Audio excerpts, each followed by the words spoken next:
Hey guys, what's up? MurderofBirds here, and this is my review for Free Eternal Summer Episode 9. And Haru, man, I was expecting some development with him based on the preview from last week, but I was not expecting something this serious and somewhat dark to the premise that Free brings us every week. You know, the bromance and the happy-go-lucky overall relationship and friendship of of these swimmers, of these characters that we've grown to love and appreciate. But this episode was so emotional for Haru. It was mainly because of the fact that Haru is a very introvert character of the series. He keeps to himself a lot of the time, says some very subtle things here and there, and I feel like this episode really fleshed out his character in terms of getting a different layer of his personality, because he screamed, he yelled, he got very angry and emotional this episode, and that's something that we don't really see from him. So it gave a lot more character development for him and added a lot more layers to his personality as a whole. So, you know, Haru's already in the whole distress of not knowing what he wants to do with his life.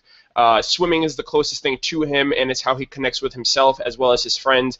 And the pressure of expectations from the scouts and expectations of people watching, and and Rin wanting him to forward and take swimming more seriously than what it's been, just all crumbled around him, and it got to him this episode to the point where it shocked me. It seriously shocked me that he stopped swimming mid relay, like he was in his own individual swimming session, and he just stopped midway and he was just looking down into the water. And I was like, this is serious. Like, we knew that he had internal conflicts with, what do I want to do with my life? School's ending. I don't know what I want to do as far as swimming goes. I want to keep swimming. I don't know what I want to do for a profession. I just want to be free. And to see him break down like this, to see him confront Rin with, Rin not understanding the concept that your dream and my dream are totally different things. Rin is the type of character who worries about times, who's achieving and striving for his dreams because he has it set in his mind what he wants to do with his life. Haru doesn't. Haru doesn't know what he wants to do after high school. He doesn't know what he wants to do as a career, and he doesn't know where swimming is going to take him in the future. So that dynamic between Rin and Haru was very impactful and very intense, because I feel like that was a realization for Rin that, wow, I really pushed him, or I don't really know him all that well when it comes to what swimming is to him and why he swims, and what's he doing it for, and what's this going to do for him in the future if this becomes something that he wants to do for the rest of his life. So it was just overall impactful, amazing. The voice actor for Haru did a phenomenal job of just portraying Haru in that light. And it was very phenomenal. It was very exciting. So right off the bat, that's the bulk of the episode, which was the development for Haru, at least for me. So from there, we also got a little bit more forwarding on Sousuke, and the fact that we found out last episode that he actually did get a shoulder injury from Kitsumi mentioning it to Haru and Makoto. And this episode, it's evident that it hasn't healed it hasn't fully healed, and that it's becoming more of a burden now than ever.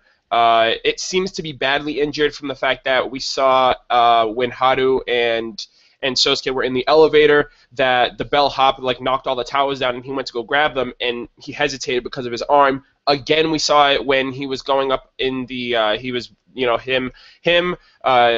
Momo, Nitori, and Rin were all warming up in the water, and he was coming back for his relay for Rin to go, and Rin noticed that he hesitated because the butterfly stroke does a lot of extreme work on the shoulders, and since the fact that his shoulder's already messed up, I feel like Rin noticed that.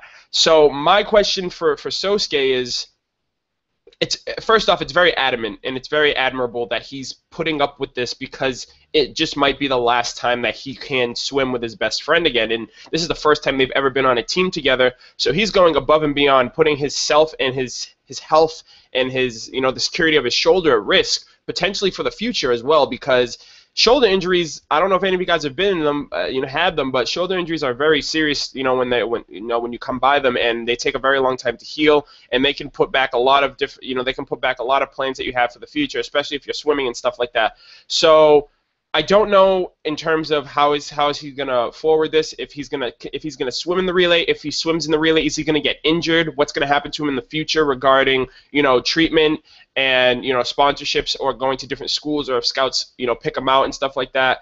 More importantly, the fact that Rin noticed that Sousuke was hesitating during their warm-up, I wonder if he's under the suspicion that that Sousuke is actually injured. Is he going to get upset that Sousuke joined the team knowing that his injury would hinder their times or anything like that in the relay, or is he going to be concerned that his friend pushed himself just to be on the same team as him and to swim with him at least this last time? So that's something that I also noticed. Also, I'm wondering what exactly Sousuke was doing, because Go mentioned that, and this I think was like about 2 episodes ago, that Go noticed Sousuke in the area where she lives, and she didn't know what he was doing there because chances are he's never around there. So she mentioned it. She was like, hey, I saw you around my house. What were you doing? So I'm wondering what he was doing around there. I'm wondering if maybe there's like a rehabilitation center around there where he was actually getting treatment for his shoulder to make it less of a burden on him when he goes into swimming. I'm not entirely sure, but hopefully we find out about that.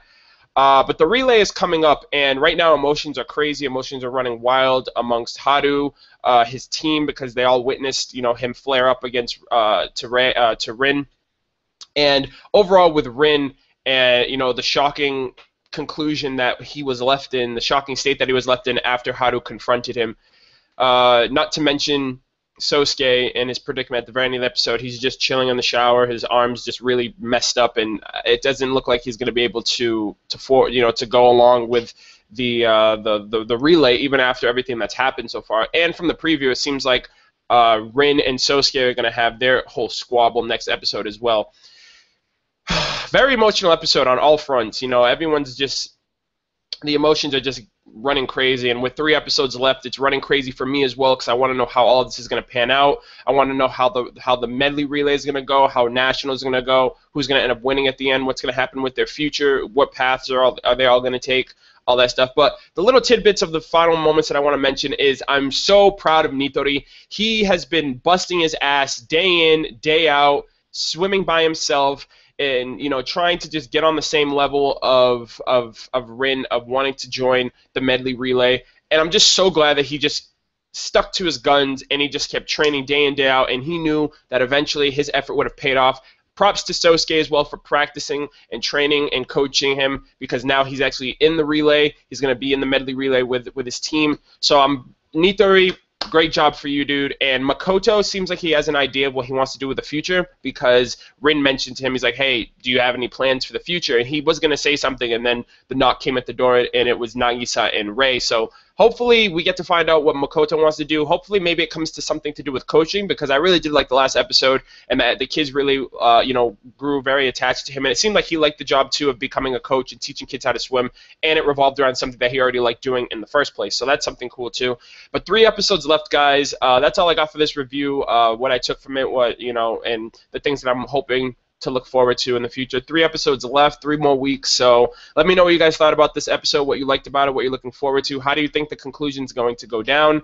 And what did you take from this episode as a whole? Thank you guys for watching. Also, be sure to like and subscribe if you haven't already. I'd greatly appreciate that. But I will catch you guys for episode 10. And you guys have a good day. Take care.